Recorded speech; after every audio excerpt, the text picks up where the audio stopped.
Test 7க்கான answer key தான் இந்த வீடியோல பார்க்க போறோம். இந்த டெஸ்ட் 7க்கான क्वेश्चन பேப்பர் வந்து வாட்ஸ்அப் டெலகிராம் குரூப்ல வந்து கொடுத்திருப்போம். சோ இன்னும் நீங்க டெஸ்ட் அட்டெண்ட் பண்ணலனா குரூப்ல வந்து ஜாயின் பண்ணிக்கோங்க. அதுக்கான லிங்க்மே உங்களுக்கு ஃபர்ஸ்ட் கமெண்ட்லயே இருக்கும். கிளிக் பண்ணி ஜாயின் பண்ணிக்கோங்க. இந்த டெஸ்ட் 7க்கு என்னென்ன பாடங்கள்லாம் படிக்கிற மாதிரி இருக்கும்னா 7th ஃபர்ஸ்ட் லெசன் வரியும் அதன் முக்கியத்துவமும், அடுத்து 12th 9th லெசன் நிதி பொருளியல், 10th 4th லெசன் அரசாங்கமும் வரிகளும். இந்த மூணு பாடத்தையுமே கவர் பண்ணியிருந்தீங்கன்னா 75 மார்க் உங்களுக்கு டெஸ்ட் இருந்திருக்கும். ஸோ அதுக்கான ஆன்சருக்கு தான் இந்த வீடியோவில் பார்க்க போகிறோம். ஸோ வீடியோவை கடைசி வரையும் பாருங்க. இந்த வீடியோ கண்டிப்பாக யூஸ்ஃபுல்லாக இருக்கும். மறக்காம ஒரு லைக் பண்ணிட்டு பாருங்க. ஃபர்ஸ்டே பொறுத்துக்க கொடுத்துருக்காங்க. பொருளியல் அறிஞர்கள் மற்றும் அவர்களின் வரைவிலக்கணங்களோட பொருத்த சொல்லியிருக்காங்க. Dalton, Adam Smith, Rene Stone, Philip E Taylor, இந்த 4 பேர்த்தோட வரைவிலக்கணத்தோட பொறுத்த சொல்லியிருக்காங்க. டால்டனின் வரைவிலக்கணம் என்னன்னா, பொதுநிதி என்னும் பாடம் அரசியலுக்கும் பொருளியலுக்கும் இடையே எல்லை கோடாக திகழ்கிறது. ரெண்டாவதா இருக்கு. ஆடம் ஸ்மித்தின் வரைவிலக்கணம் என்னன்னா, அரசின் வருவாய் மற்றும் செலவுகளின் இயல்பையும் கொள்கைகளையும் ஆராய்வதே பொது நிதியியல் ஆகும். அரசின் வருவாய் மற்றும் செலவுகளின் இயல்பையும் கொள்கைகளையும் ஆராய்வதே பொது நிதியியல் அப்படின்னு சொன்னது யாருன்னா ஆடம் ஸ்மித். மூணாவதா இருக்கு. அடுத்து ரேனி ஸ்டோன், முதல் நிலையிலான ஏற்றுக்கொள்ளப்பட்ட பொது வருவாய் செலவு திட்டங்களை உள்ளடக்கிய ஆவணமாகும். இது சொன்னது வந்து யாருன்னா ரேனி ஸ்டோன். கடைசியா வந்து டெய்லர் வந்து நடப்பு நிதி பற்றாக்குறையை சரி செய்வதற்காக திரட்டப்படும் நிதி வந்து பொது கடன் ஆகும் அப்படின்னு சொன்னது பிலிப் இ டெய்லர். இது அப்படியே ஸ்ட்ரைட்டாவே கொடுத்துருக்காங்க. 2, 3, 1, 4 இது சரியானது. ஆப்ஷன் வந்து ஏ. கீழ்கண்டவற்றுள் தற்காலத்தில் பொது நிதியியல் எல்லைகளில் அடங்காது எது? பொது நிதியியல் எல்லைகளில் அடங்காது எதுன்னு பார்த்தீங்கன்னா தனியார் முதலீட்டு கொள்கை தான். பொது நிதியியலின் 5 பிரிவுகள் எதுன்னு கேட்டாங்கன்னா பொது வருவாய், பொது செலவு, நிதி நிர்வாகம், நிதி கொள்கை, பொது கடன். இது 5மே வந்து பொது நிதியியலின் 5 பிரிவுகள் அப்படின்னு சொல்லுவாங்க. இதில் பொருந்தாது வந்து தனியார் முதலீட்டு கொள்கை தான். அடுத்தது கூற்று காரணம் கொடுத்திருக்காங்க. கூற்று என்னன்னா, அரசானது உள்நாட்டு அயல்நாட்டு வழிகள் மற்றும் பத்திரங்களை வெளியிட்டு மக்களிடம் கடன்களை பெறலாம். யாருன்னா அரசு வந்து உள்நாட்டு அயல்நாட்டு வழிகள் மற்றும் பத்திரங்களை வெளியிட்டு மக்களிடம் வந்து கடன்களை பெறலாம் அப்படின்னு சொல்றாங்க. கூற்று சரிதான். அதுக்கான காரணம் என்னன்னு பாருங்க. தனியார் நிறுவனங்கள் இவ்வாறு மக்களிடம் நேரடியாக நிதிக்கான பத்திரங்களை வெளியிட்டு பெருமளவு கடனை பெற முடியாது.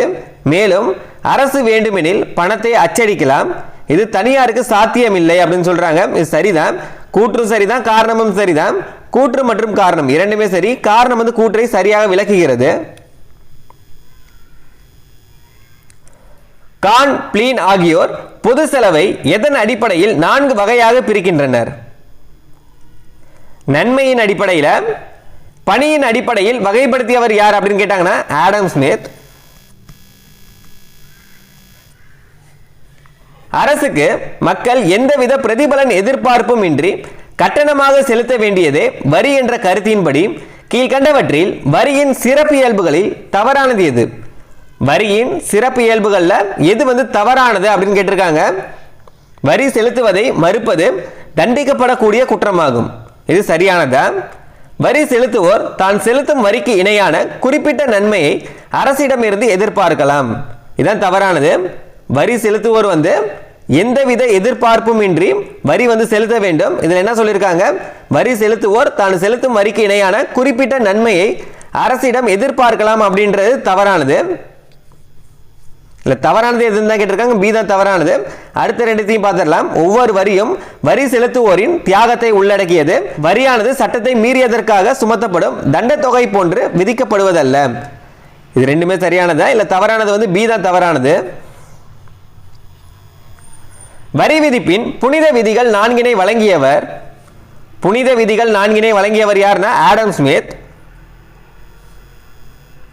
வரி விதிப்பு விதிகள் தொடர்பான தவறான இணையை தேர்ந்தெடுக்கும். இந்த 4 விதிகள்ல எது வந்து தவறானது அப்படின்னு பாருங்க. செலுத்தும் திறன் பற்றிய விதி வந்து எதுக்கானதுன்னா, ஏழை மக்களை விட செல்வந்தர் அதிக வரி செலுத்துதல்.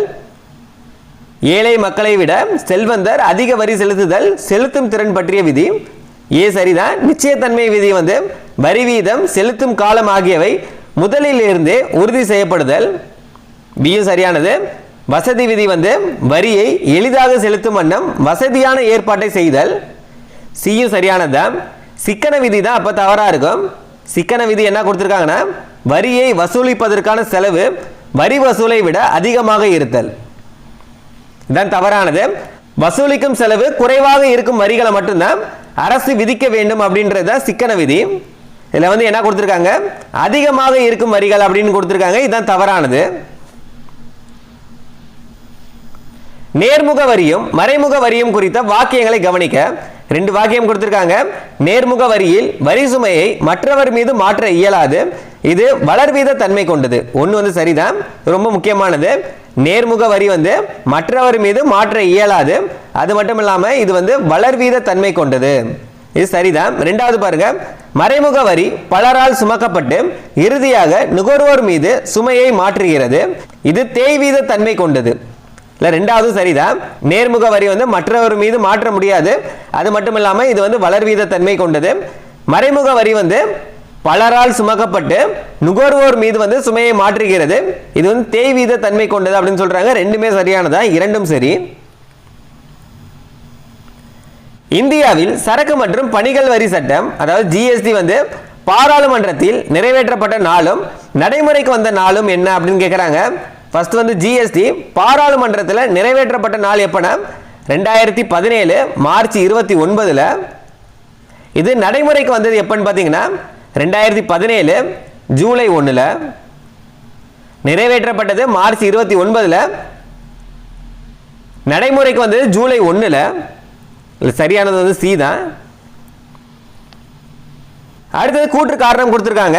தமிழ்நாட்டில் உற்பத்தி செய்யப்பட்ட ஒரு பொருள் கர்நாடகாவில் இறுதியாக நுகர்வோருக்கு விற்கப்பட்டால் அதற்கான முழு வரி வருவாயும் கர்நாடகாவிற்கே செல்லும். கூற்று சரிதான். தமிழ்நாட்டில் உற்பத்தி செய்யப்பட்ட ஒரு பொருள் வந்து கர்நாடகாவில் இறுதியாக நுகர்வோருக்கு விற்கப்பட்டால் அதற்கான முழு வரி வருவாயும் கர்நாடகாவிற்கே செல்லும் அப்படின்றது சரியானதா? அதுக்கான காரணம் என்னன்னு பாருங்க. ஜிஎஸ்டி என்பது நுகர்வு இடத்தின் அடிப்படையில் விதிக்கப்படும் வரியாகும். ஜிஎஸ்டி வந்து நுகர்வு இடத்தின் அடிப்படையில் விதிக்கப்படும் வரி அப்படின்னு சொல்றாங்க. காரணமும் சரிதான், கூற்றும் சரிதான், காரணமும் சரிதான். காரணம் வந்து கூற்றை விளக்குகிறது. கீழ்கண்டவற்றுள் உள்நாட்டு பொதுக்கடனின் முக்கிய ஆதாரங்களில் சேராது. உள்நாட்டு பொதுக்கடனின் முக்கிய ஆதாரங்கள்ல சேராது எது அப்படின்னு கேட்டிருக்காங்க. அரசு பத்திரங்களை தனி மனிதர்கள் வாங்குதல், பண அளிப்பு வாயிலாக மைய வங்கிகள் கடன் வழங்குதல், உலக வங்கி மற்றும் பன்னாட்டு நாணய நிதியத்திடம் கடன் பெறுதல், நிதிசாரா நிறுவனங்களாகிய யூடிஐ, எல்ஐசி ஆகியவை பத்திரங்களை பெறுதல். இதுல எது வந்து உள்நாட்டு பொது கடனின் சேராது அப்படின்னு கேட்டிருக்காங்க. எது சேராதுன்னா உலக வங்கி மற்றும் பன்னாட்டு நாணய நிதியத்திடம் கடன் பெறுதல் வந்து சேராது. ஏன்னு பாத்தீங்கன்னா இது வந்து வெளிநாட்டு பொது கடன் வரும். இதுல கேட்டிருக்கிறது உள்நாட்டு பொது கடனின் முக்கிய ஆதாரங்கள்ல சேராது எதுன்னு தான் கேட்டிருக்காங்க. இது வந்து வெளிநாட்டு பொது கடன்ல வரும். உலக வங்கியின் ஜூன் 2018 நிலவரப்படியான அறிக்கையின்படி வெளிநாட்டு கடன் அளவில் இந்தியா எத்தனையாவது இடத்தில் உள்ளது? இந்தியா வந்து 22வது இடத்தில் உள்ளது. எது வந்து முதல் இடத்தில் இருக்கு அப்படின்னு பாத்தீங்கன்னா அமெரிக்கா. அமெரிக்கா முதல் இடத்தில் உள்ளது. இந்தியா வந்து 22வது இடத்துல இருக்கு. பொதுக்கடனை திரும்ப செலுத்தும் மூழ்கும் நிதி முறையை முதலில் அறிமுகப்படுத்தியவர் வால்போல். இவர் எந்த நாட்டை சேர்ந்தவர் அப்படின்னு கேட்டாங்கன்னா இங்கிலாந்து நாட்டை சேர்ந்தவர். இங்கிலாந்து நாட்டை சேர்ந்தவர். பொதுக்கடனை திரும்ப செலுத்தும் மூழ்கும் நிதி முறையை முதலில் அறிமுகப்படுத்தியவர் யாருன்னா வால்போல். பொதுக்கடனை திரும்ப செலுத்தும் முறையில் கடன் மறுப்பு என்பது எதை குறிக்கிறது? கடன் மறுப்பு அப்படின்றது எதை குறிக்கும்னா அரசு தான் முன்பு செலுத்துவதாக உறுதியளித்த கடமைகளை மறுத்து கடன் அளிப்பது. கடன் மறுப்பு அப்படின்றது எதை குறிக்கும்னா அரசு வந்து தான் முன்பு செலுத்துவதாக உறுதியளித்த கடமைகளை வந்து மறுத்து கடன் அளிப்பதை தான் கடன் மறுப்பு அப்படின்னு சொல்றாங்க. பட்ஜெட் என்ற பதம் எந்த மொழி சொல்லில் இருந்து பெறப்பட்டது? அதன் பொருள் என்ன அப்படின்னு கேட்குறாங்க. பட்ஜெட் என்ற சொல் வந்து எந்த மொழி சொல் அப்படின்னு பார்த்தீங்கன்னா பிரெஞ்சு மொழி சொல். இதுக்கான பொருள் என்ன அப்படின்னு பார்த்தீங்கன்னா சிறிய பை. அடுத்தது கூற்று காரணம் கொடுத்திருக்காங்க. போர்க்காலம், சுனாமி, வெள்ளம் போன்ற எதிர்பாராத இயற்கை சீற்றங்களின் போது துணை வரவு செலவு திட்டம் அரசால் தாக்கல் செய்யப்படும். கூற்று சரிதான். போர்க்காலம், சுனாமி, வெள்ளம் போன்ற எதிர்பாராத இயற்கை சீற்றங்களின் போது துணை வரவு செலவு திட்டம் வந்து அரசால் தாக்கல் செய்யப்படும் தான். அதுக்கான காரணம் என்னன்னு பாருங்க. முன்கூட்டியே இது போன்ற எதிர்பாராத சூழ்நிலைகளை சமாளிக்க போதுமானதாக இருப்பதில்லை அப்படின்னு சொல்றாங்க. காரணமும் சரிதான், கூற்றும் சரிதான், காரணமும் சரிதான். கூற்று மற்றும் காரணம் இரண்டுமே சரி. காரணம் வந்து கூற்றை சரியாக விளக்குகிறது. நொண்டி வாத்து வரவு செலவு திட்டம் அல்லது நிதிக்கு வாக்கெடுப்பு வரவு செலவு திட்டம் என்று அழைக்கப்படுவது தேர்தல் காரணமாகவோ அல்லது வேறு அரசியல் காரணமாகவோ ஆண்டின் மத்தியில் ஒப்படைக்கப்படும் தற்காலிக திட்டம் தான் நொண்டி வாத்து வரவு செலவு திட்டம் அல்லது நிதிக்கு வாக்கெடுப்பு வரவு செலவு திட்டம் அப்படின்னு சொல்லுவாங்க. இந்தியாவில் முதன்முறையாக எந்த நிதியாண்டில் சுழிய வரவு செலவு திட்டம் தாக்கல் செய்யப்பட்டது? இந்த ஆண்டுலன்னு பார்த்தீங்கன்னா 1987 இருந்து 1988. வரவு செலவு திட்ட பற்றாக்குறைகளுக்கான சூத்திரங்களை பொறுத்து அப்படின்னு கொடுத்துருக்காங்க. வருவாய் பற்றாக்குறை. வருவாய் பற்றாக்குறை அப்படின்றது என்னன்னா மொத்த வருவாய் செலவினத்திலிருந்து மொத்த வருவாய் வரவுகளை கழித்த பின் கிடைப்பது தான் வருவாய் பற்றாக்குறை.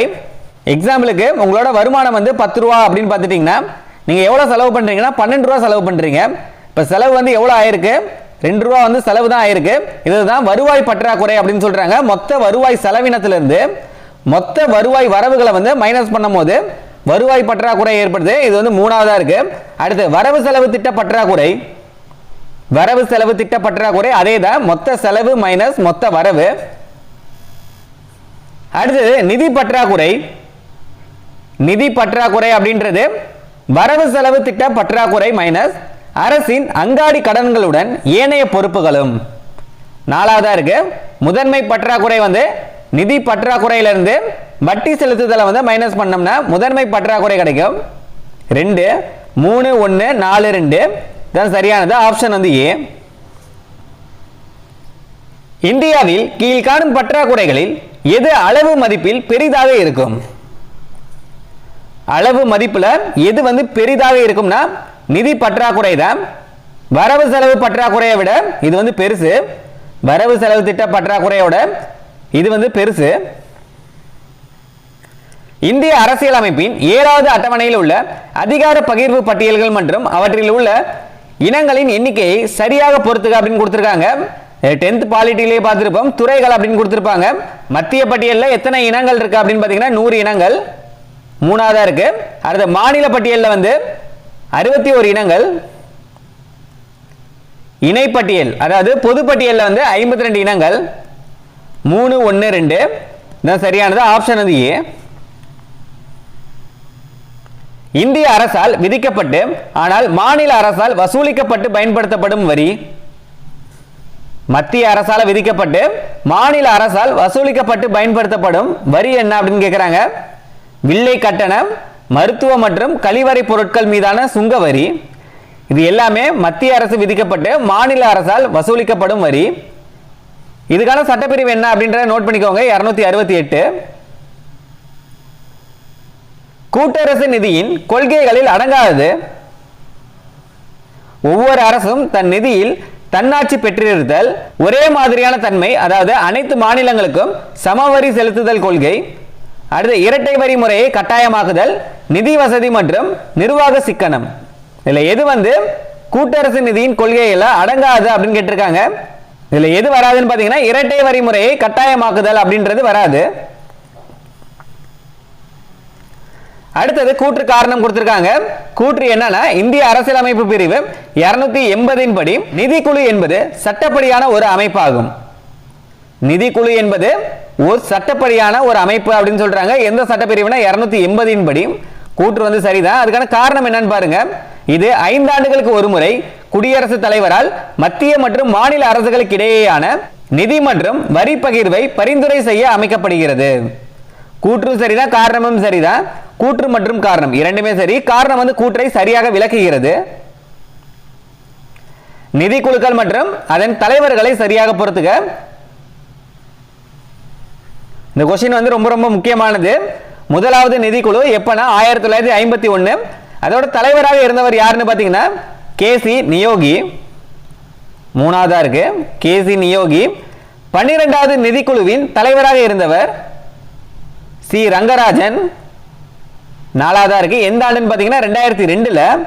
11வது நிதிக்குழு வந்து 2002. அதோட தலைவராக இருந்தவர் யாருன்னா ரங்கராஜன்.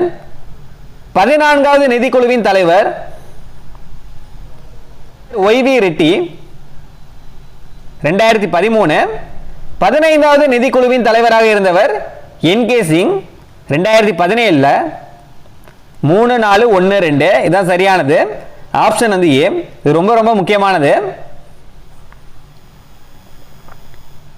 கீழ்கண்டவற்றுள் கிராம ஊராட்சியின் வருவாய் ஆதாரங்களில் சேராது, கிராம ஊராட்சியின் வருவாய் ஆதாரங்கள்ல சேராது என்ன அப்படின்னு கேட்டிருக்காங்க. பொது சொத்து வரி மற்றும் நிலம் மீதான வரி, விலங்குகள் வாகனங்கள் மீதான வரி, தொழில் வரி, சுங்க கட்டணம். இல்லை எது சேராதுன்னு பார்த்தீங்கன்னா சுங்க கட்டணம் தான் கிராம ஊராட்சி வருவாயில வந்து சேராது. சுங்க கட்டணம் வந்து எதுல வரும்னா மாவட்ட வாரியங்களின் வருவாயில வரும். நிதி கொள்கை என்பது எந்த பொருளாதார மாறியை கட்டுப்படுத்தும் அரசின் நடவடிக்கைகளை குறிக்காது.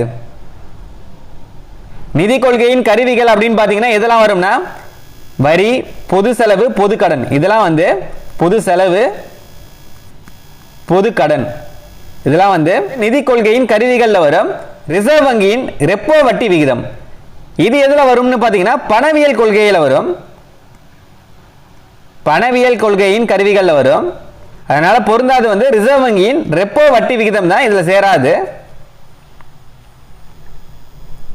அடுத்தது கூற்று காரணம் கொடுத்திருக்காங்க. பொருளாதார பின்னிறக்கம் அல்லது மந்த காலத்தில் அரசானது வரிகளை குறைத்து பொது செலவை அதிகரிக்க வேண்டும். பொருளாதார பின்னிறக்கம் அல்லது மந்த காலத்தில் வந்து அரசு வரிகளை குறைத்து பொது செலவை அதிகரிக்க வேண்டும் அப்படின்னு சொல்றாங்க. அதுக்கான காரணம் என்னன்னு பாருங்க. வரி குறைப்பு மக்களின் செலவிடத்தக்க வருமானத்தை அதிகரிக்கும்.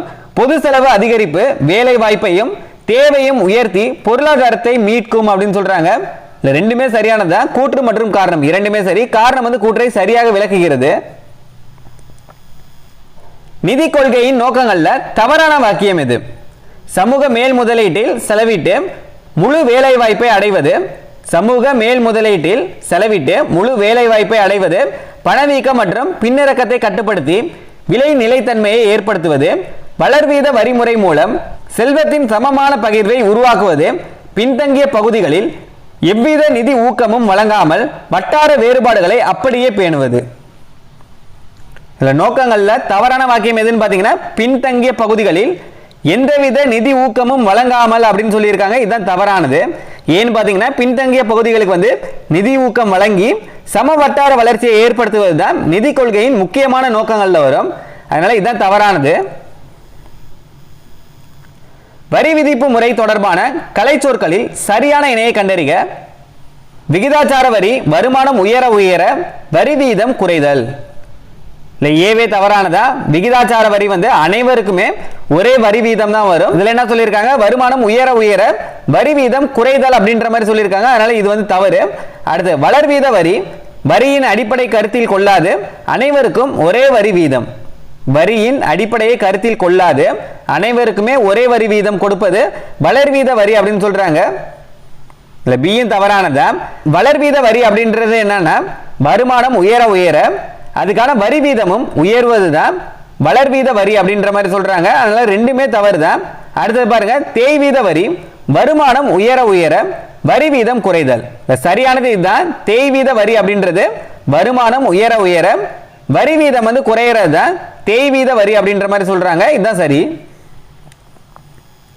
இந்திய அரசியலமைப்பு சட்டத்தின் எந்த பிரிவுகள் மத்திய மற்றும் மாநில அரசுகள் தாக்கல் செய்யும் வரவு செலவு திட்டம் பற்றி கூறுகிறது? மத்திய மற்றும் மாநில அரசுகள் தாக்கல் செய்யும் வரவு செலவு திட்டத்தை பற்றி கூறும் சட்டப்பிரிவுகள் எது அப்படின்னு பாத்தீங்கன்னா 112 202 தான். 110 மத்திய அரசுக்கும் 202 வந்து மாநில அரசுக்கும் பொருந்தும். இந்தியாவில் வரவு செலவு திட்ட செயல்முறையில் பண சட்ட மசோதா முதலில் எங்கு தாக்கல் செய்யப்படும்? மக்களவையில, அதாவது கீழவையில வரவு செலவு திட்ட செயல்முறையில பண சட்ட மசோதா வந்து முதல்ல எங்கு தாக்கல் செய்யப்படும்னா கீழவையில தான் தாக்கல் செய்யப்படும். வரவு செலவு திட்டத்தை செயல்படுத்துவதில் அரசின் செலவினங்களை கட்டுப்படுத்தும் நாடாளுமன்ற குழுக்கள் பொது கணக்கு குழு மற்றும் மதிப்பீட்டு குழு. வரவு செலவு திட்டத்தை செயல்படுத்துவதில் அரசின் செலவினங்களை கட்டுப்படுத்தும் நாடாளுமன்ற குழுக்கள் எது அப்படின்னு பாத்தீங்கன்னா பொது கணக்கு குழு மற்றும் மதிப்பீட்டு குழு. மதிப்பு கூட்டு வரி மற்றும் சரக்கு மற்றும் சேவை வரி ஆகியவற்றிற்கு இடையேயான முக்கிய வேறுபாடு. இது ரொம்ப முக்கியமானது. மதிப்பு கூட்டு வரி அப்படின்றது என்னன்னா பலமுனை வரி. ஜிஎஸ்டி அப்படின்றது என்னன்னா ஒரு முனை வரி. இதுதான் இதுக்கான வேறுபாடு. இது கரெக்டா சொல்லணும்னு பாத்தீங்கன்னா தமிழ்நாட்டில் ஒரு பொருளை வாங்குறீங்க அப்படின்னு பாத்தீங்கன்னா தமிழ்நாட்டில் வரி கட்டியிருப்பீங்க. திருப்பி நீங்க ராஜஸ்தான் போறீங்க தமிழ்நாட்டில இருந்து அப்படின்னு பாத்தீங்கன்னா திருப்பி ராஜஸ்தான்லயும் வரி கட்டணும். திருப்பி அங்க இருந்து நீங்க குஜராத் போறீங்க அப்படின்னா அங்கேயும் வரி கட்டணும். இது என்னன்னு பாத்தீங்கன்னா மதிப்பு கூட்டு வரி. எந்தெந்த இடத்துக்கு அந்த பொருள் போதோ அந்தந்த இடத்துல வந்து நீங்க வரி கட்டுற மாதிரி இருக்கும். அதனால அது பலமுனை வரி அப்படின்ற மாதிரி சொல்றாங்க. இது ஜிஎஸ்டி அப்படின்றது என்னன்னா தமிழ்நாட்டில் அந்த பொருளுக்கு வரி கட்டிட்டீங்கன்னா அந்த பொருள் திருப்பி எங்க போனாலுமே நீங்க வரி கட்ட தேவையில்லை. நான் தமிழ்நாட்டில் மட்டுமே வரி கட்டினா போதும். அதனால வேட்ன்றது என்னன்னா பலமுனை வரி, ஜிஎஸ்டி அப்படின்றது என்னன்னா ஒரு முனை வரி. பி தான் சரியானது. கீழ்கண்டவற்றுள் அரசின் வரியற்ற வருவாய் ஆதாரங்களில் அடங்காது எது? எதுன்னு பாத்தீங்கன்னா சொத்து வரி மற்றும் நிறுவன வரி. இது வந்து வரி ஆதாரங்கள்ல வரும். இதுல கேட்டிருக்கிறது என்னன்னா வரியற்ற வருவாய் எது அப்படின்னு கேட்டிருக்காங்க. அதனால இதுதான் பொருந்தாது. செயல்திறன் வரவு செலவு திட்டம் முதலில் 1949ஆம் ஆண்டு எந்த நாட்டில் எந்த குழுவின் பரிந்துரையின் பேரில் அறிமுகப்படுத்தப்பட்டது? செயல்திறன் வரவு செலவு திட்டம் வந்து முதல்ல 1949 எந்த நாட்டில் வந்து அறிமுகப்படுத்தப்பட்டதுன்னு பாத்தீங்கன்னா அமெரிக்கா நாட்டில் தான். எந்த குழுவின் பரிந்துரையின் பேரில் அப்படின்னு கேட்டாங்கன்னா சர் ஹூவர் தலைமையிலான நிர்வாக சீர்திருத்த குழுவின் தலைமையில தான் அறிமுகப்படுத்தப்பட்டது. இந்தியாவில் செயல்திறன் வரவு செலவு திட்டம் எவ்வாறு அழைக்கப்படுகிறது? சாதனை திட்டம்னு. இந்தியாவில் வந்து செயல்திறன் வரவு செலவு திட்டம் எவ்வாறு அழைக்கப்படுகிறதுனா சாதனை திட்டம் அப்படின்னு. பிஸ்கல் என்னும் சொல் எந்த மொழி சொல்லில் இருந்து பெறப்பட்டது மற்றும் அதன் பொருள் என்ன அப்படின்னு கேட்கிறாங்க. இந்த சொல் வந்து கிரேக்க சொல்லில் இருந்து பெறப்பட்டது. இதுக்கான பொருள் என்னன்னு பாத்தீங்கன்னா கூடை அல்லது அரிசியின் பை. பற்றாக்குறை நிதியாக்கத்தின் அடிப்படை நோக்கமே என்னன்னா பொருளாதார முன்னேற்றம் தான். பற்றாக்குறை நிதியாக்கத்தின் அடிப்படை நோக்கம் என்னன்னா பொருளாதார முன்னேற்றம். மூலதன வரவு செலவு திட்டத்தில் உள்ள மூலதன வரவின் முக்கிய ஆதாரங்கள் உள்நாட்டு மற்றும் வெளிநாட்டு கடன்கள், அரசுக்கு திரும்ப பெறப்படும் முன்பணங்கள். இது எல்லாமே முக்கியமான ஆதாரங்கள். மூலதன வரவு செலவு திட்டத்தில் உள்ள மூலதன வரவின் முக்கியமான ஆதாரங்கள் எதுன்னு பாத்தீங்கன்னா உள்நாட்டு மற்றும் வெளிநாட்டு கடன்கள், அரசுக்கு திரும்ப பெறப்படும் முன்பணங்கள். இது எல்லாமே முக்கியமான ஆதாரங்கள் தான். ஆடம் ஸ்மித்தின் வரி விதிப்பு கொள்கைகளை அவற்றின் விளக்கங்களோடு சரியாக பொருத்துக அப்படின்னு கொடுத்திருக்காங்க. வரி விதிப்பு கொள்கைகள் இந்த சைடு கொடுத்திருக்காங்க. என்னன்னு பாத்தீங்கன்னா சமத்துவ விதி, உறுதி விதி, வசதி விதி, நெகிழ்ச்சி விதி. இதுக்கான விளக்கங்களோடு சரியாக பொருத்த சொல்லியிருக்காங்க. சமத்துவ விதி அப்படின்றது என்னன்னா ஏழைகளை விட பணக்காரர்கள் அதிக வரி செலுத்துதல்.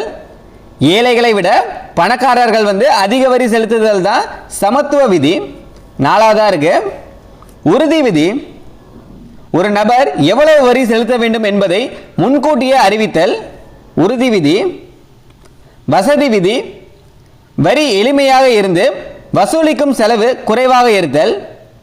வரி வந்து எளிமையாக இருந்து வசூலிக்கும் செலவு வந்து குறைவாக இருப்பது வசதி விதி. நெகிழ்ச்சி வரி வந்து வருமானம் அதிகரித்தால் வரி வருவாயும் தானாகவே அதிகரிக்கும் முறை. வருமானம் அதிகரித்தால் வரி வருவாயும் தானாகவே அதிகரிக்கும் முறை தான் நெகிழ்ச்சி வரி. இது அப்படியே தலைகீழ கொடுத்திருக்காங்க. 4 3 2 1 இதான் சரியானது. ஆப்ஷன் வந்து ஏ. பண்டங்கள் மற்றும் பணிகள் வரி தொடர்பான கீழ்காணும் கூற்றுகளில் சரியானதை தேர்ந்தெடுக்கவும். 4 வாக்கியம் கொடுத்திருக்காங்க. பிரான்ஸ் நாட்டில் 1954ஆம் ஆண்டு முதலில் ஜிஎஸ்டி அறிமுகப்படுத்தப்பட்டது. இது சரிதான். இது ரொம்ப முக்கியமானது. ஜிஎஸ்டி வந்து எந்த நாட்டில் முதலாக அறிமுகப்படுத்தப்பட்டதுன்னா பிரான்ஸ் நாட்டில் தான். எப்பன்னு பார்த்தீங்கன்னா 1954ல். ரெண்டாவது இந்தியாவில் ஜிஎஸ்டி சட்டம் மார்ச் 29 2017 அன்று நிறைவேற்றப்பட்டு ஜூலை 1 2017 முதல் அமலுக்கு வந்தது. இல்லை ரெண்டாவதும் சரியானதா. ஜிஎஸ்டி வந்து நிறைவேற்றப்பட்டது எப்பனா மார்ச் 29 2017. அதுக்கு அடுத்தது அமலுக்கு வந்தது எப்ப, நடைமுறைக்கு வந்தது எப்ப அப்படின்னு கேட்டாங்கன்னா அதே வருடம் 2017 ஜூலை 1 தான் நடைமுறைக்கு வந்தது. மூணாவது ஜிஎஸ்டி என்பது மதிப்பு கூட்டு வரி போன்று பலமுனை வரியாகும். இதில் 3 வந்து தவறு. மதிப்பு கூட்டு வரி வந்து பலமுனை வரி, ஆனால் ஜிஎஸ்டி வந்து ஒரு முனை வரி தான். அதனால 3 வந்து தவறானது. 4வது, இந்தியாவில் காய்கறிகள் மற்றும் உணவு தானியங்களுக்கு ஜிஎஸ்டியிலிருந்து விலக்கு அளிக்கப்பட்டுள்ளது. 4 வந்து சரி. இல்லை சரியானது எது அப்படின்னு பார்த்தீங்கன்னா 1, 2, 4 தான் சரியானது. ஆப்ஷன் வந்து பி. அடுத்தது கூற்று காரணம் கொடுத்துருக்காங்க. நேர்முக வரியை பற்றி கொடுத்துருக்காங்க. கூற்று என்னன்னா, நேர்முக வரியின் வரி சுமையை மற்றவர் மீது மாற்ற முடியாது. இது சரிதான். நேர்முக வரியின் வரி சுமையை வந்து மற்றவர் மீது மாற்ற முடியாதுதான். அதுக்கான காரணம் என்னன்னு பாருங்க. யார் மீது வரி விதிக்கப்பட்டதோ அவரே அவ்வரியை செலுத்த வேண்டும் என்பது நேர்முக வரியாகும். அதுக்கான காரணமும் சரிதான், கூற்றும் சரிதான், காரணமும் சரிதான். காரணம் வந்து கூற்றுக்கான சரியான விளக்கம் தான். இதுல தவறான இணை எது அப்படின்னு கேட்கிறாங்க. நிறுவன வரி. நிறுவன வரி வந்து நேர்முக வரி அப்படின்னு சொல்றாங்க, சரிதான். சொத்து வரி மறைமுக வரி. சொத்து வரி அப்படின்றது வந்து ஒரு நேர்முக வரி, இல்ல மறைமுக வரி அப்படின்னு சொல்லியிருக்காங்க. இதுதான் தவறானது. பி தான் தவறானது. சுங்கத்தீர்வை மறைமுக வரி தான். முத்திரைத்தாள் வரி வந்து மறைமுக வரி தான். இல்ல பி தான் தவறானது. இந்தியாவில் விதிக்கப்படும் நிறுவன வரி விகிதங்களை பொறுத்துக அப்படின்னு கொடுத்திருக்காங்க. இந்திய நிறுவனம் 50 கோடிக்குள் இருந்துச்சுன்னா அதுக்கான வரி விகிதம் எவ்வளவு அப்படின்னு பார்த்தீங்கன்னா 25%. இந்திய நிறுவனம் 50 கோடிக்கு மேல் அப்படின்னு இருந்துச்சுன்னா அதுக்கான வரி விகிதம் வந்து 30%. அயல்நாட்டு நிறுவனங்களுக்கு வந்து 40%. 3, 1, 2 இதுதான் சரியானது. ஆப்ஷன் வந்து ஏ. அடுத்தது கூற்று காரணம் கொடுத்திருக்காங்க. இது வந்து வருமான வரியை பத்தி கொடுத்திருக்காங்க. கூற்று என்னன்னா, இந்தியாவில் முதலாக 1860ஆம் ஆண்டு வருமான வரி அறிமுகப்படுத்தப்பட்டது. கூற்று வந்து சரிதான். வருமான வரி வந்து எப்பொழுது அறிமுகப்படுத்தப்பட்டதுன்னா 1860 தான். அதுக்கான காரணம் என்னன்னு பாருங்க. 1857ஆம் ஆண்டு புரட்சியின் மூலம் ஏற்பட்ட இழப்புகளை ஈடுகட்ட சர் ஜேம்ஸ் வில்சன் என்பவரால் இது அறிமுகப்படுத்தப்பட்டது. அதுக்கான காரணமும் சரிதான். 1857ஆம் ஆண்டின் புரட்சியின் மூலம் ஏற்பட்ட இழப்புகளை ஈடுகட்டதான் சர் ஜேம்ஸ் வில்சன் வந்து 1860 வருமான வரியை வந்து அறிமுகப்படுத்தி இருப்பாரு. ஏ மற்றும் ஆர் இரண்டுமே சரிதான். ஆர் என்பது ஏவிற்கான சரியான விளக்கம் தான். வரி விதிப்பு முறைகள் பற்றிய கீழ்காணும் கூற்றுகளில் சரியானதை தேர்ந்தெடுக்கவும். 3 வாக்கியம் கொடுத்திருக்காங்க, 3 வரிகள் இருக்கு. வரி விதிப்பு வரிமுறைகள் மொத்தம் 3 இருக்கு. வளர் வீத வரி, விகித வரி, அடுத்து தேய்வு வீத வரி. இல்ல சரியானது எது அப்படின்னு பாருங்க. வளர் வீத வரிமுறையில் வருமானம் அதிகரிக்கும் போது வரி விகிதமும் அதிகரிக்கிறது அப்படின்னு சொல்றாங்க. இது வந்து சரிதான். இப்போ 10,000 சம்பாதிக்கிறாருன்னா அவருக்கான வரி விகிதம் வந்து எவ்வளோ இருக்குன்னா 10% அப்படின்ற மாதிரி இருக்கு. அதே மாதிரியே 20,000 சம்பாதிக்கிறாருன்னா அவருக்கான வரி விகிதம் வந்து 15% இருக்கும். அது மாதிரி வருமானம் அதிகரிக்க அதிகரிக்க அவருக்கான வரி விகிதமும் அதிகரிப்பது வந்து வளர் வீத வரி. அடுத்தது விகித வரி முறையில் வருமானம் அதிகரித்தாலும் நிலையான வரி விகிதமே விதிக்கப்படுகிறது. இல்லை ரெண்டாவதும் சரிதான். விகித வரி முறையில் வந்து வருமானம் அதிகரித்தாலும் ஒரு நிலையான வரி விகிதமே விதிக்கப்படுது அப்படின்னு சொல்றாங்க. அது எப்படின்னா, அதே தான் ஒருத்தர் வந்து 10,000 சம்பாதிக்கிறாருன்னா அவருக்கான வரி வந்து 10%. அதே மாதிரி அவர் 20,000 சம்பாதிக்கும் போதும் அவருக்கான வரி விகிதம் எவ்வளவா இருக்கும்னா அதே 10% தான் இருக்கும். ஆனால் தொகை வந்து மாறும். 10,000க்கு 10% அப்படின்னு பார்க்குறப்ப உங்களுக்கு தொகை மாறும். அதே மாதிரி 20,000க்கு 10% அப்படின்னு பார்க்குறப்ப தொகை மாறும். ஆனால் வரி விகிதம் வந்து மாறாது. இது வந்து என்னன்னு பார்த்தீங்கன்னா விகித வரி. 3வது தேய்வு வீத வரிமுறையில் குறைந்த வருமானம் ஈட்டுபவர்களை விட அதிக வருமானம் ஈட்டுபவர்களின் அதிக வரி வசூலிக்கப்படும். குறைந்த வருமானம் ஈட்டுபவர்களை விட அதிக வருமானம் ஈட்டுபவர்களிடம் அதிக வரி வசூலிக்கப்படும் அப்படின்ற மாதிரி சொல்றாங்க. அது என்னன்னா தேய்வு வீத வரி அப்படின்னு சொல்றாங்க. இல்ல 3 வந்து தவறானது.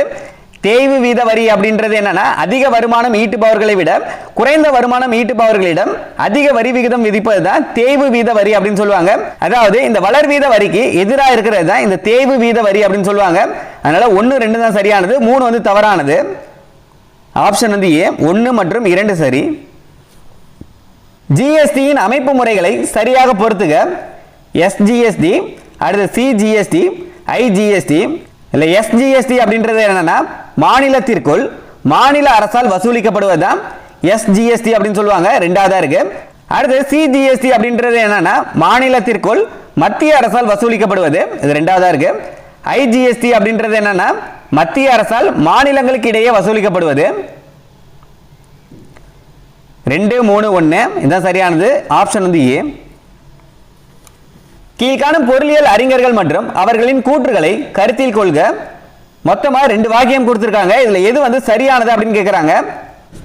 ஒரு குடிமகன் அரசுக்கு கட்டாயமாக செலுத்தும் செலுத்து தொகையாகும் எவ்வித நேரடி நன்மையும் எதிர்பார்க்காமல் செலுத்த வேண்டியதே வரி அப்படின்னு சொன்னது யாருன்னா பேராசிரியர் செலிக்மேன்.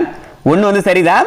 ரெண்டாவது, யார் மீது வரி விதிக்கப்பட்டதோ அவரே அவ்வரியை செலுத்துவதாகும்.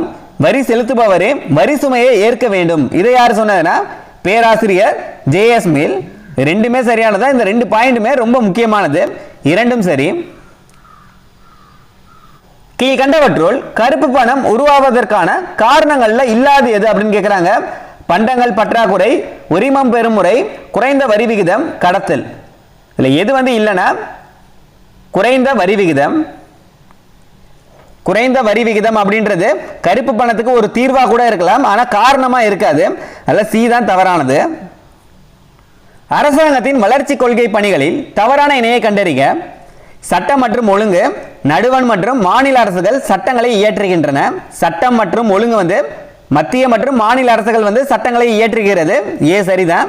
தேர்தல்களை நடத்துதல், தேர்தலை நடத்துவது வந்து உள்ளாட்சி மன்றங்களுக்கு தேர்தலை நடுவண் அரசாங்கம் நடத்துகிறது அப்படின்னு சொல்றாங்க. இதுல பி தான் தவறானது. உள்ளாட்சி மன்றங்களுக்கு வந்து மத்திய அரசு வந்து தேர்தலை நடத்தாது, மாநில அரசு தான் தேர்தலை நடத்தும். அதனால பி வந்து தவறானது. தவறானது எதுன்னு தான் கேட்டிருக்காங்க. பி தான் தவறானது. அடுத்ததையும் பார்த்துக்கலாம். பொருளாதாரத்தை ஒழுங்குபடுத்துதல், பணவீக்கம் மற்றும் அந்நிய செலாவணியை இந்திய ரிசர்வ் வங்கி கட்டுப்படுத்துகிறது. 4வது, பொது பண்டங்கள் வழங்குதல் வந்து குடிநீர் மற்றும் குப்பை அகற்றும் பணிகளை உள்ளூர் அரசாங்கங்கள் வழங்குகின்றன. குடிநீர் மற்றும் குப்பை அகற்றும் பணிகளை வந்து உள்ளூர் அரசாங்கம் வந்து வழங்குகிறது அப்படின்னு சொல்றாங்க. இல்ல தவறானது பி மட்டும் தான் தவறானது. அடுத்தது கூற்று மற்றும் காரணம் கொடுத்திருக்காங்க. வரி மற்றும் கட்டணத்தை பத்தி கொடுத்திருக்காங்க. கூற்று என்னன்னா வரி என்பது அரசாங்கத்திற்கு கட்டாயமாக செலுத்துகின்ற செலுத்து தொகையாகும். ஆனால் கட்டணம் என்பது தன்னார்வமாக செலுத்துவதாகும். வரி வந்து என்னன்னா அரசாங்கத்திற்கு கட்டாயமாக செலுத்துகின்ற தொகை, ஆனா கட்டணம் அப்படின்றது என்னன்னா தன்னார்வமாக செலுத்துவது. கூற்று வந்து சரிதான். அதுக்கான காரணம் என்ன அப்படின்றத பாருங்க. வரி செலுத்துபவர்கள் நேரடியாக எந்த சலுகையையும் எதிர்பார்க்க முடியாது, ஆனால் கட்டணம் செலுத்துவது மூலம் நுகர்வோர்கள் நேரடியாக சலுகைகளை பெறுகின்றன. இது சரிதான். வரி செலுத்துபவர்கள் வந்து எந்த சலுகையும் எதிர்பார்க்க முடியாது, ஆனா கட்டணம் செலுத்துவதன் மூலம் நுகர்வோருக்கு வந்து நேரடியாக சலுகைகள் வந்து பெறுகின்றனர் அப்படின்னு சொல்றாங்க. கூற்று காரணம் ரெண்டுமே சரிதான். ஏ மற்றும் ஆர் இரண்டுமே சரி. ஆர் என்பது ஏவிற்கான சரியான விளக்கம் தான். வரி ஏய்ப்பு தொடர்பான கீழ்காணும் கூற்றுகள்ல தவறானது எது அப்படின்னு கேட்கிறாங்க. ஃபர்ஸ்ட் இதுல வரி ஏய்ப்பு அப்படின்றது என்னன்னா தனிநபர் இல்லைன்னா நிறுவனம் இல்லைன்னா அறக்கட்டளைகள் இதெல்லாம் வந்து வரி செலுத்தாம ஏமாத்துறது தான் வரி ஏய்ப்பு அப்படின்ற மாதிரி சொல்றாங்க. இப்ப அதுல வந்து எது தவறானது அப்படின்னு கேட்கிறாங்க. வரி ஏய்ப்பு செயலை தெரிந்தே செய்தால் அவர் 5 ஆண்டுகள் வரை சிறை தண்டனை பெற நேரிடும். ஏ வந்து சரிதான். வருமானத்தை குறைத்து மதிப்பிடுதல் மற்றும் செலவுகளை உயர்த்துவது ஆகியவை வரி ஏய்ப்பில் அடங்கும். வருமானத்தை குறைத்து மதிப்பிடுதல், செலவுகளை உயர்த்துதல் இதெல்லாம் வந்து வரி ஏய்ப்பில் அடங்கும் அப்படின்னு சொல்றாங்க. பியும் சரிதான். கடல் கடந்த கணக்குகளில் விவரங்களை மறைப்பது சட்டப்பூர்வமானதாகும். இது வரி ஏய்ப்பில் சேராது. சி தான் தவறானது. இது வந்து வரி ஏய்ப்பில் சேரும் இல்ல சேராது அப்படின்ற மாதிரி சொல்லியிருக்காங்க. அதனால சி தான் தவறானது. வரிகளும் அதன் முன்னேற்றமும் தொடர்பான சரியான இணையை தேர்ந்தெடுக்கவும் அப்படின்னு கொடுத்திருக்காங்க. 3 இணை கொடுத்திருக்காங்க. சமூக நலன், மதுபானங்கள் போன்ற விரும்பத்தகாத பொருட்களின் மீது அதிகமாக வரி விதித்தல். சமூக நலனை கருத்தில் கொண்டு வந்து விரும்பத்தகாத பொருட்களின் மீது அதிகமான வரி விதித்தல் இது சரிதான். 2வது, வட்டார முன்னேற்றம், பின்தங்கிய பகுதிகளில் தொழில் நிறுவனங்கள் அமைக்க வரி விலக்கு வந்து அளிக்கப்படுது அப்படின்னு சொல்றாங்க. பியும் சரிதான். 3வது, பணவீக்கத்தை கட்டுப்படுத்துதல், பண்டங்கள் மீதான வரி விகிதத்தை குறைத்தல். இது 3மே சரியானது. இல்ல அனைத்துமே சரி. மறைமுக வரியை அவற்றுக்கான விளக்கத்துடன் பொறுத்துக. சுங்கத்தீர்வை, பொழுதுபோக்கு வரி, முத்திரை தாள் வரி இது 3மே மறைமுக வரி தான். அதுக்கான விளக்கம் என்ன அப்படின்ற மாதிரி கேட்டிருக்காங்க. சுங்கத்தீர்வை அப்படின்றது என்னன்னா விற்பனையை விட உற்பத்தியின் இயக்கத்தில் உள்ள பொருட்களின் மீது விதிக்கப்படுவதுதான் சுங்கத்தீர்வை. அடுத்தது பொழுதுபோக்கு வரி வந்து திரைப்படங்கள், விளையாட்டு நிகழ்ச்சிகள் ஆகியவற்றை பார்ப்பதற்காக விதிக்கப்படுவதுதான் பொழுதுபோக்கு வரி. கடைசியா இருக்கிறது முத்திரை தாள் வரி வந்து திருமண பதிவு, சொத்து ஆவணங்கள் மீது விதிக்கப்படுவதுதான் முத்திரை தாள் வரி. இது 3ஆவதா இருக்கு, இது 1ஆவதா இருக்கு. 2 3 1 தான் சரியானது. ஆப்ஷன் வந்து ஏ. அடுத்தது கூற்று மற்றும் காரணம் கொடுத்திருக்காங்க. இந்தியாவில் பங்கு மற்றும் பரிவர்த்தனை வாரியம் மற்றும் இந்திய போட்டி ஆணையம் ஆகிய முகமைகள் மூலம் நடுவண் அரசு பொருளாதாரத்தை கட்டுப்படுத்துகிறது. கூற்று சரிதான். இந்தியாவில் பங்கு மற்றும் பரிவர்த்தனை வாரியம், இந்திய போட்டி ஆணையம் ஆகிய முகமைகள் மூலம் நடுவண் அரசு பொருளாதாரத்தை கட்டுப்படுத்துகிறது அப்படின்னு சொல்றாங்க. கூற்று சரிதான். அதுக்கான காரணம் என்னன்னு பாருங்க. அரசாங்கம் மற்றும் பொதுத்துறை நிறுவனங்கள் மலிவு விலையில் அத்தியாவசியமான பொருட்களையும் சேவைகளையும் மக்களுக்கு வழங்கி பொருளாதாரத்தை ஒழுங்குபடுத்துகிறது. இதுக்கான காரணம் இது கிடையாது. தனித்தனி வாக்கியமா பார்க்கறப்ப ரெண்டுமே சரியானது. ஆனா இந்த காரணம் இந்த கூற்றுக்கான விளக்கம் கிடையாது. அப்ப ஏ மற்றும் ஆர் இரண்டுமே சரிதான். ஆனால் ஆர் என்பது ஏவிற்கான சரியான விளக்கம் அல்ல. வரி என்ற சொல் எந்த வார்த்தையிலிருந்து உருவானது மற்றும் அதன் பொருள் என்ன? வரி என்ற சொல் எதிலிருந்து உருவானது அப்படின்னு பார்த்தீங்கன்னா வரி விதிப்பு என்ற சொல்லிலிருந்து உருவானது. அதுக்கான பொருள் மதிப்பீடு. ஏ தான் சரியானது. கீழ்கண்டவற்றுள் ஜிஎஸ்டியின் முக்கிய வரி விகிதங்களில் இல்லாது எது? ஜிஎஸ்டியின் ஃபர்ஸ்ட் வரி விகிதங்கள் என்னென்ன அப்படின்றத பாருங்க. புக்கில் கொடுத்திருக்கபடி பார்த்தீங்கன்னா 5%, அடுத்து 12%, அடுத்து 18, அடுத்தது 28 கொடுத்திருப்பாங்க. மொத்தமாக 4 அடுக்காக கொடுத்திருப்பாங்க. 7th புக்கில் இந்த 0% இதையும் சேர்த்திருப்பாங்க. ஒரு புக்கில் 5 அடுக்காகவும் ஒரு புக்கில் 4 அடுக்காகவும் கொடுத்திருப்பாங்க. ஆனால் இது எல்லாமே மாத்திட்டாங்க. செப்டம்பர் 22, 2025 இருந்து இதை ஃபுல்லாகவே 2 அடுக்காக மாத்திட்டாங்க. என்னென்ன வரும்னா 5% வரும், அடுத்தது 18% வரும். ரெண்டா மாத்திட்டாங்க. புக்கில் கொடுத்திருக்கபடி பார்த்தீங்கன்னா 5, 12, 18, 28 இதெல்லாம் வரும். ஆனால் இப்போ என்னவா மாத்திட்டாங்க? 5% ஒன்று, அடுத்தது 18% ஒன்றா மாத்திட்டாங்க, அடுத்தது 40% ஒன்றா மாத்திருக்காங்க.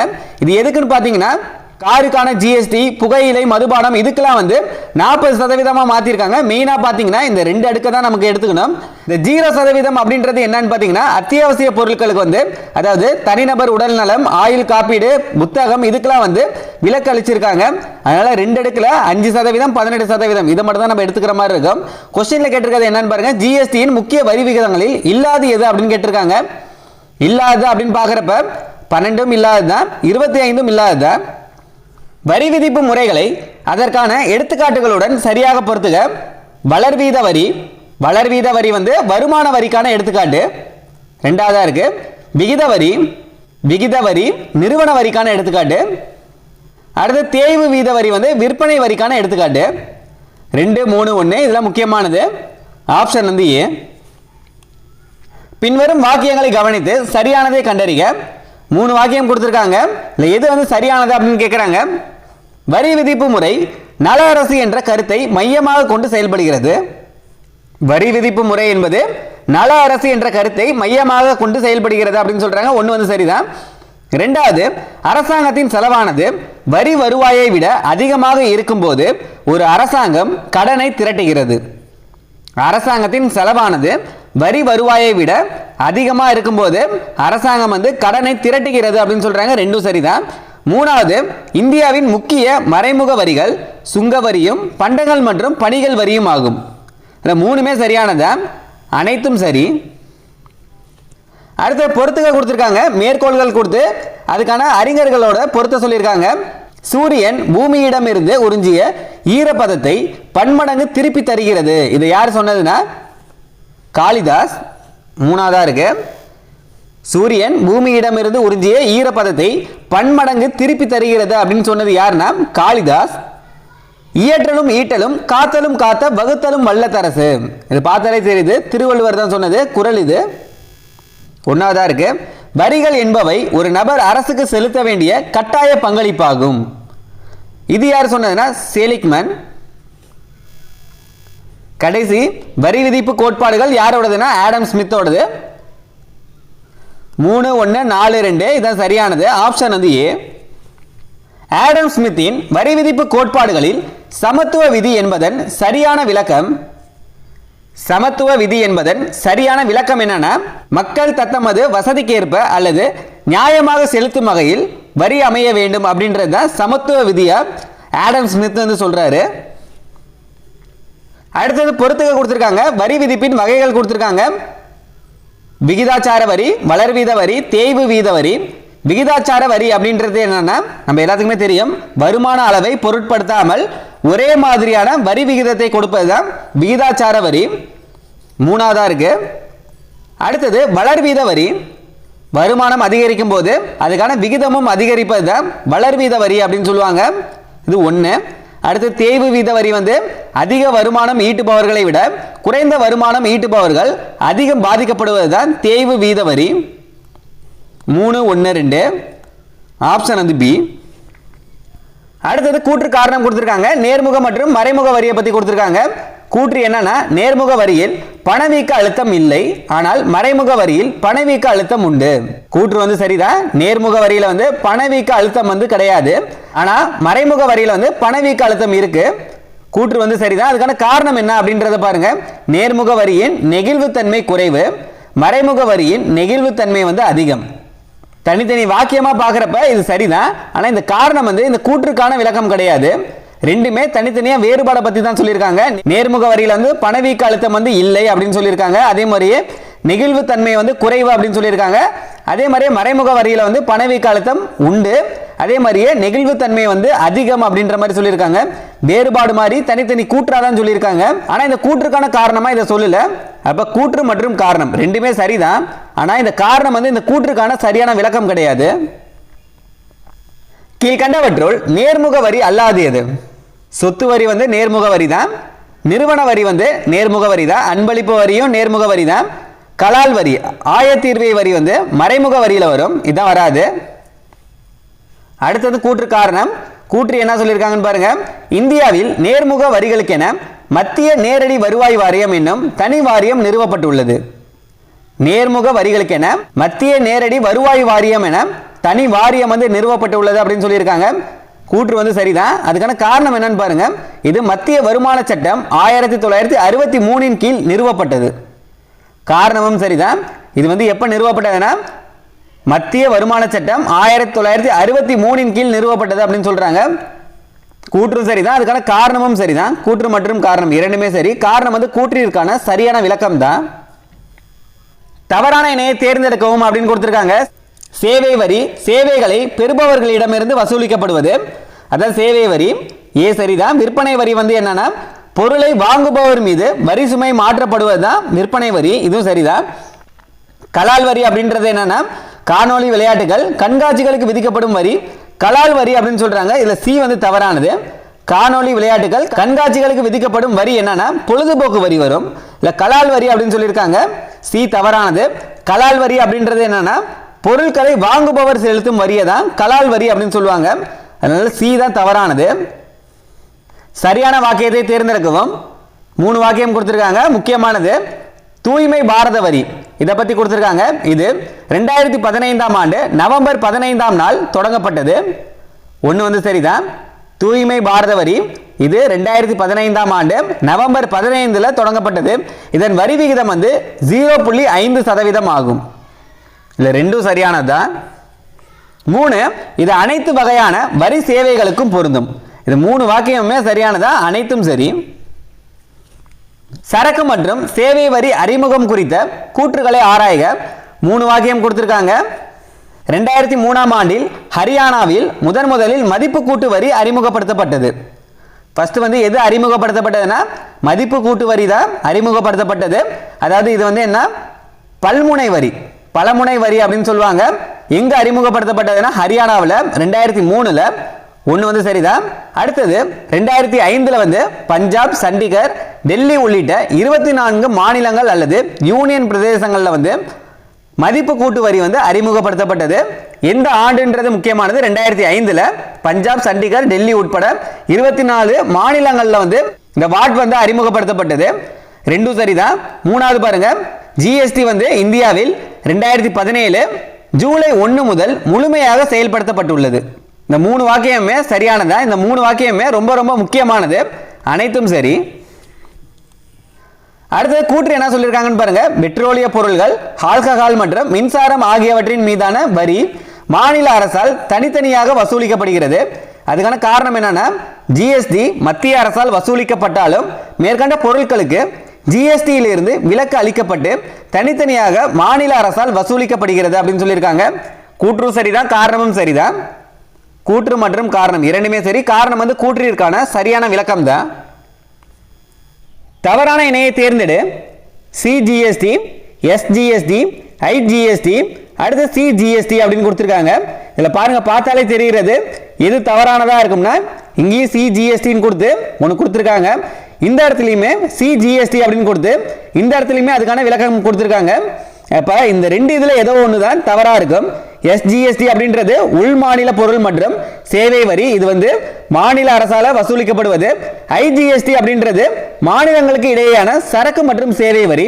இந்த சிஜிஎஸ்டி அப்படின்றது என்னன்னு பார்த்தீங்கன்னா மத்திய அரசால் வசூலிக்கப்படுவது தான் சிஜிஎஸ்டி, உள் மாநில பொருள் மற்றும் சேவை வரி அப்படின்ற மாதிரி வரும்.